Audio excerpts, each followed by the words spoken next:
Et je suis heureux d'être avec vous ce soir. Et je suis surtout heureux que notre Seigneur Jésus soit au milieu de nous.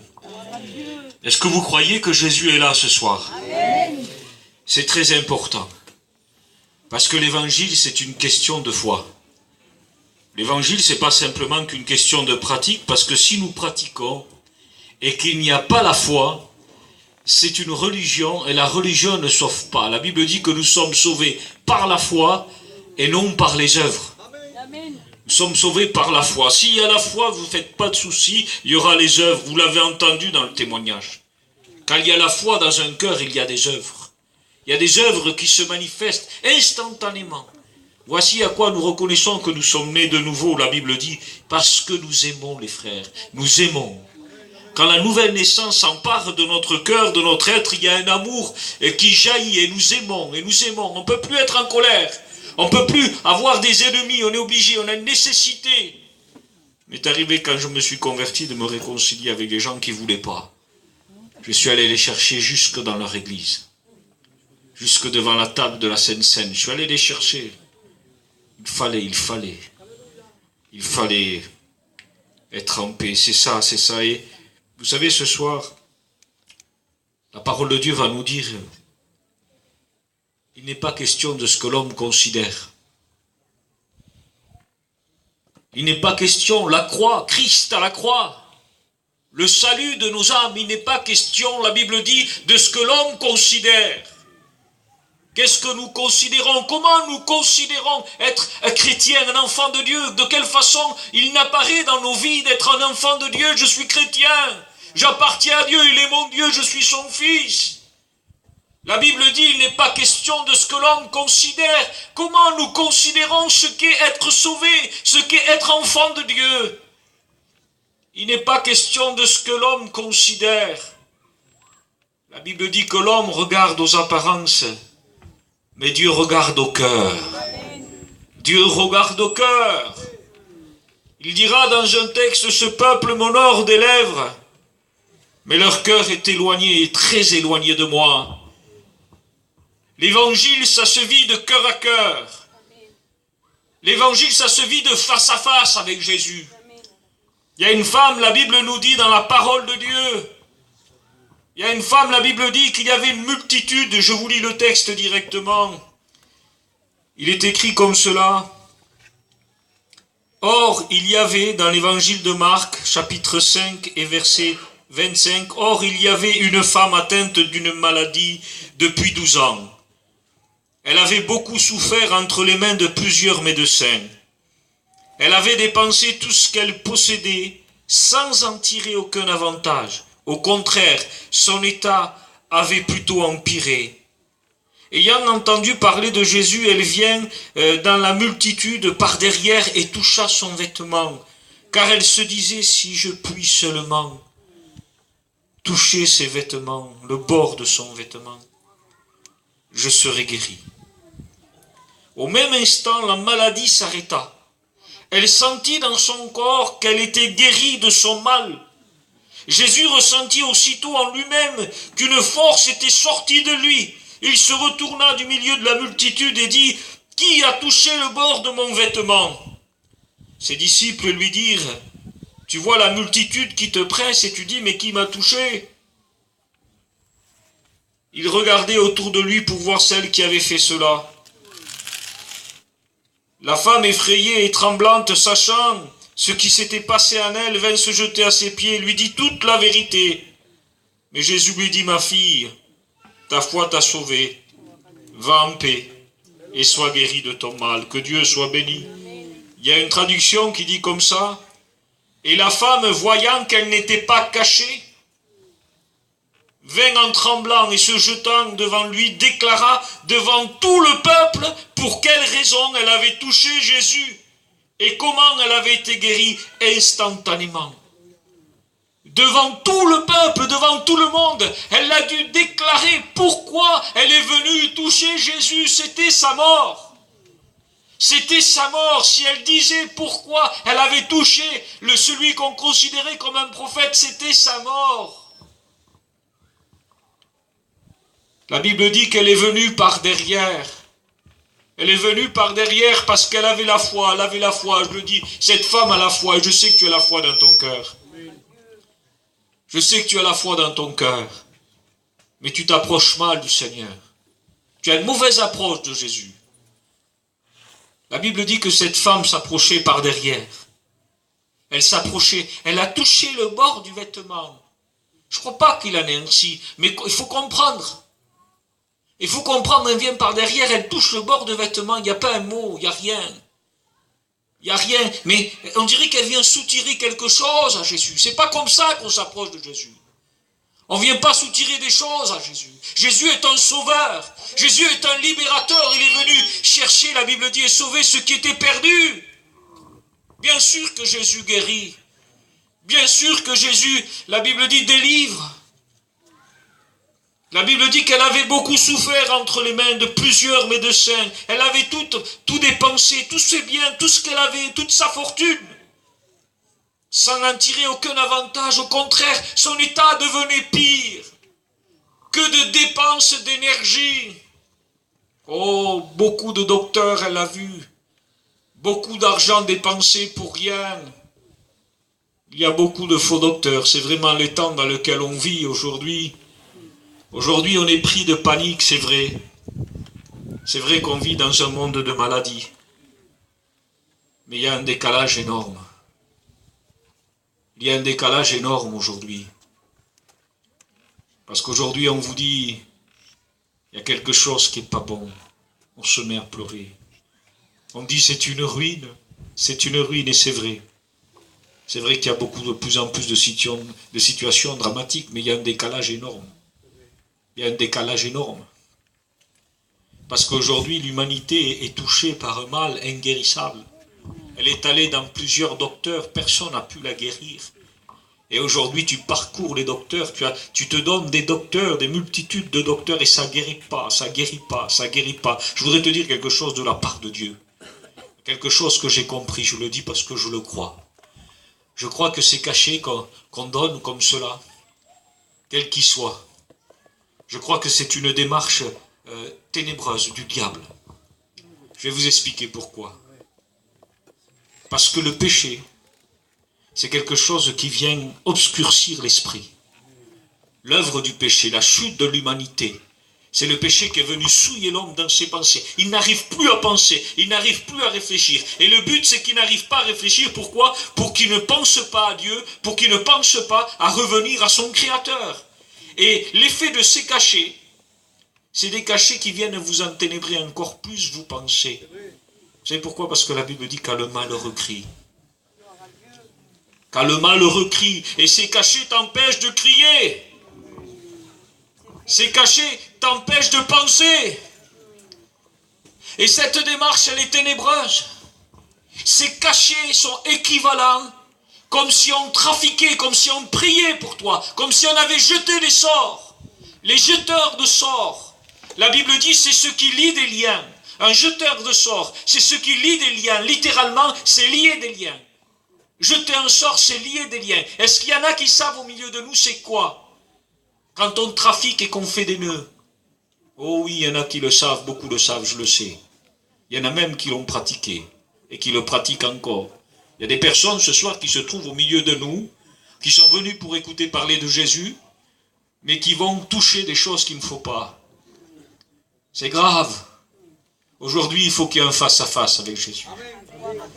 Cette femme avait la foi, elle croyait. Elle est venue jusqu'à Jésus. Mais elle est venue par derrière. Elle est venue par derrière. Instantanément, la Bible dit, elle a été guérie. Elle a été guérie. Ça y est, elle est guérie, elle est bien, elle est tranquille. Mais pour Jésus, non. Pour Jésus, non. Je ne sais pas si Jésus t'a déjà guéri. Je ne sais pas si Jésus t'a déjà délivré. Mais pour lui, ça ne suffit pas. Parce qu'il est venu chercher et sauver ce qui était perdu. Amen. À quoi bon être en pleine santé?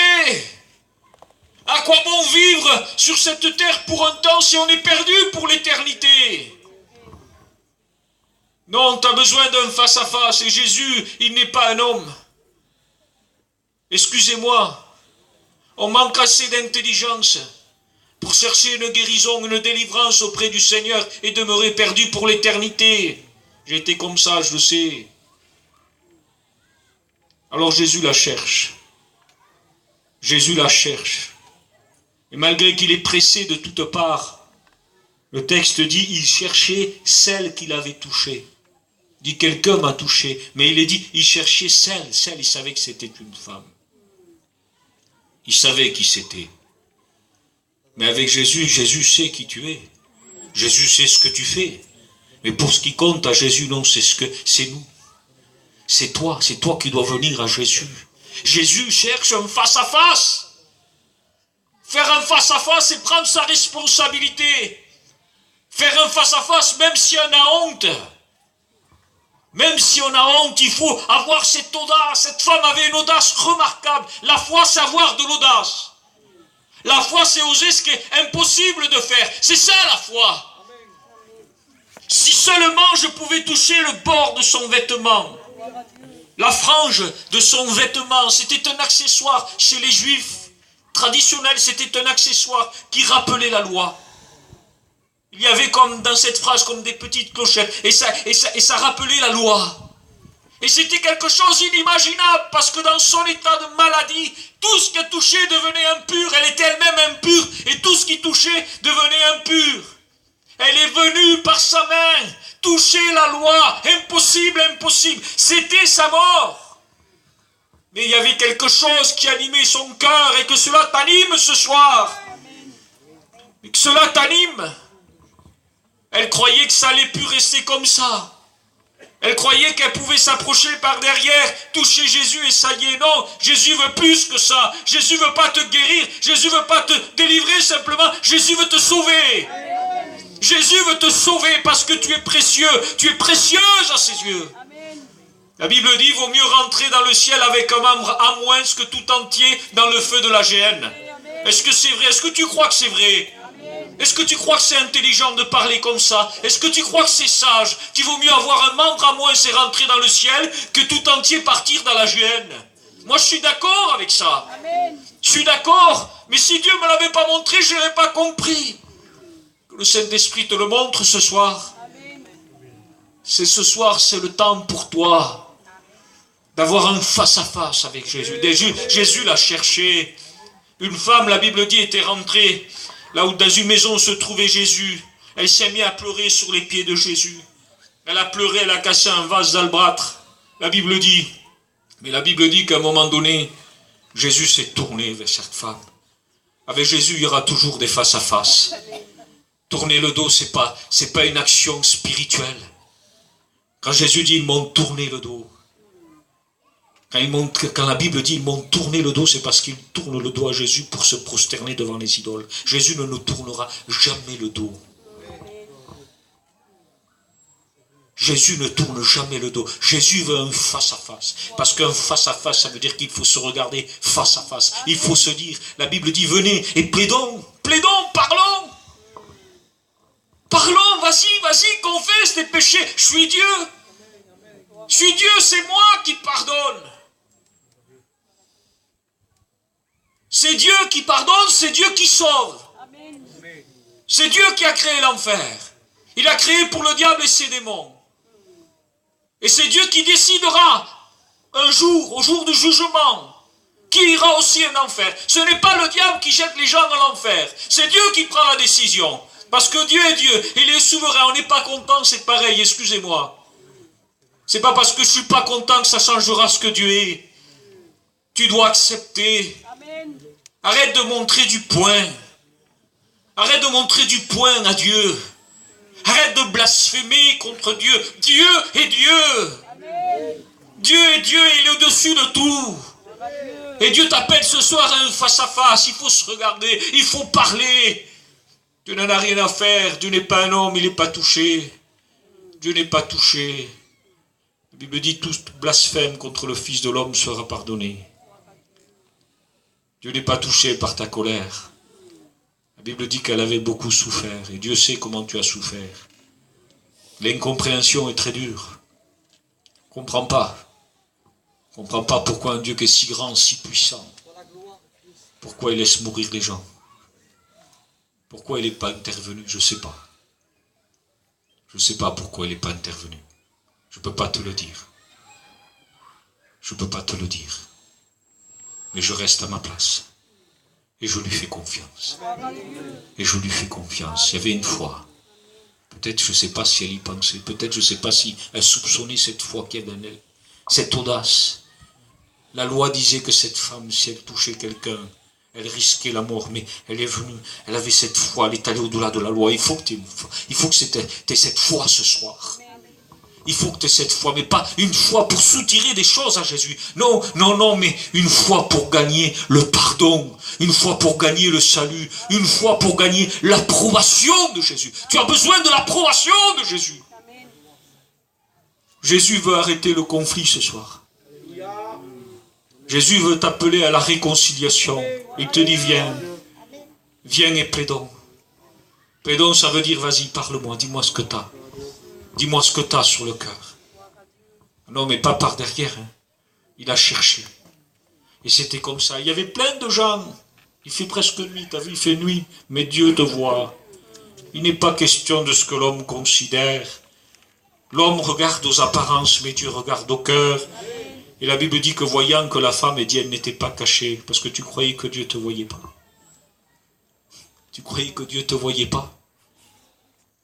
Tu crois que Dieu ne te regarde pas, que Dieu ne prend pas soin de toi? Mais comprends-le que si tu es là encore ce soir, c'est parce qu'il te donne la vie. Comprends-le. Comprends-le que si tu n'es pas encore parti, c'est parce qu'il t'aime et il sait que si tu serais parti dans l'état que tu étais, tu partais dans un endroit de perdition. Et même si c'est lui qui décide, la Bible dit que Dieu a tant aimé le monde. Et il t'aime. Il t'aime. Je ne veux pas de son amour. Il t'aime. Il t'aime. Et même si un jour tu pars dans un endroit de perdition pour l'éternité, quel dommage, parce qu'il t'aime. Dieu est amour. Dieu est amour, c'est comme ça. Dieu veut faire un face-à-face. Et la Bible dit que, se voyant qu'elle n'était pas cachée, elle a dû déclarer devant tout le monde. Pour quelle raison? Quelle honte? Elle était tremblante parce qu'elle dit, si je dis pourquoi j'ai touché Jésus, c'est fini. C'est la mort. Et je voudrais te dire, ce n'est pas une question de honte. Quel que soit ce que tu as pu commettre, quelle que soit la noirceur de ton cœur, la souillure de ton âme, c'est une question de vie ou de mort. Et Jésus le sait. Mais il faut ce face-à-face avec Jésus. Il faut que tu confesses, que tu déclares. Que tu déclares devant Dieu. Il faut que tu lui déclares, Jésus, je suis venu pour ça. Je suis venu pour ça. Vous savez pourquoi je suis venu à Jésus, moi? Parce qu'en lisant la parole de Dieu, il m'a dit que j'étais perdu. Il m'a dit que j'étais perdu. Alors je lui ai dit, Seigneur, si je suis perdu, je veux être sauvé. Alors je suis venu à Jésus pour être sauvé. Je veux profiter de Jésus. Non, c'est le seul sauveur. Vers qui vous voulez que je me tourne? Il n'y a que lui qui peut me sauver. Alors je dis, Seigneur, tu me dis que je suis perdu. Mais je suis perdu. Eh bien, je vais être sauvé parce que je crois en toi. Parce que je crois en toi. Est-ce que tu crois en Dieu? Est-ce que tu crois en Jésus? Alors ne reste pas dans ta position ce soir. Mais que cette foi t'anime. Laisse tomber, laisse tomber. Laisse tomber les docteurs. Ne sois plus en souci. Parce que tu as peur que ta pensée s'en aille. Ne sois plus en souci parce que tu sens une douleur. Aïe, ça y est, qu'est-ce que j'ai? Ne sois plus en souci parce que il y a, non, parce qu'il y a une petite tache. Non. Sois en souci parce qu'il y a plus grave que ça. Il y a le péché. Elle a été dans tous les docteurs, personne n'a pu la guérir parce que personne ne peut guérir du péché. Personne ne peut guérir du péché. Même le guérisseur n'a pas pu t'enlever ce que tu as eu. Non, pas pu. Moi, j'ai vu, une sorcière. J'ai vu une sorcière prier pour sa petite fille. Et oui, elle trafiquait, mais à force de trafiquer, elle disait même que le diable a frappé. Je l'ai vu, moi. Elle avait 8 ans, la petite. Elle était devant moi. Et cette petite, elle se jetait par terre. Elle frappait son père, elle sautait sur son père, elle l'a frappé, elle changeait de voix, elle grinçait des dents. 8 ans elle avait. Elle est venue à une réunion, elle était poursuivie par un homme. Il l'a terrorisée. Elle le voyait, personne ne le voyait. Et cette femme, qui arrivait en priant des puissances de ténèbres, elle arrivait à faire attraper les gens des cancers. Elle était puissante comme sorcière. Mais elle ne pouvait pas délivrer sa petite fille. Elle ne pouvait pas la délivrer. Et je vais vous dire, je voyais qu'elle souffrait, qu'elle ne pouvait pas la délivrer. Elle ne pouvait rien faire. Mais le père, il dit, c'est plus ma fille. C'est plus ma fille. Et on m'a téléphoné, on m'a dit, pasteur, regardez, j'ai mon oncle, il a sa fille, elle est comme ça, vous croyez qu'on pourrait prier tout ça? Je dis, mais amenez-la. Le premier soir que j'ai prié, elle ne voyait plus cet homme. Elle ne le voyait plus. Elle ne le voyait plus. Le lendemain, ils sont revenus à la réunion. J'avais appelé les serviteurs de Dieu, on a prié pour la petite. Vous savez ce qui s'est passé? C'est le père qui me l'a dit. Ils étaient dans le salon. Et elle regardait le mur. Et elle souriait. Et le père me disait, je baissais la tête, je disais, ça y est, ça va repartir. Et il lui dit, ma fille, tu vois quelque chose? Elle lui dit oui. Elle lui dit, qu'est-ce que tu vois? Elle lui dit, je vois un homme sur la croix. Alléluia. Il me sourit. Et il me dit, papa, qu'il faut qu'on aille à la réunion. Il dit, mais papa, continue à prier pour moi, ça me fait du bien. Même une puissante sorcière n'a pas pu l'enlever. Seul Jésus. Elle essayait, cette femme, elle était là. Je l'ai mis entre les mains de la Vierge. Je l'ai mis entre les mains de ci, de là, de là. Je regardais le Père, je lui dis, qui a délivré de la petite? Il m'a dit, c'est Jésus. Elle a pu parler. Elle a pu parler. C'est grave. Le diable est un menteur. Le diable ne t'aime pas. C'est pas vrai. C'est pas vrai. L'argent qu'il te donne, il te le reprend dans la destruction de tes enfants. Dans la destruction du foyer de tes enfants. Regarde les foyers de tes enfants, ils se détruisent. Tes enfants se font frapper. Tes enfants se font frapper. Ils reçoivent parce que tu veux gagner de l'argent comme ça. Tu as besoin d'un face-à-face avec Jésus. Moi, je ne suis pas Dieu. Si Jésus veut guérir, il guérit. S'il veut délivrer, il délivre. Il y a une maladie plus grave que la dépression. Il y a une maladie plus grave que toutes les mauvaises maladies qu'il peut avoir aujourd'hui. C'est le péché. Aucun docteur peut guérir. C'est le péché. C'est le péché. Le seul qui peut guérir le péché, c'est le sang de Jésus. Entends cette parole, que le Saint-Esprit l'appuie, l'atteste en toi. C'est le sang de Jésus.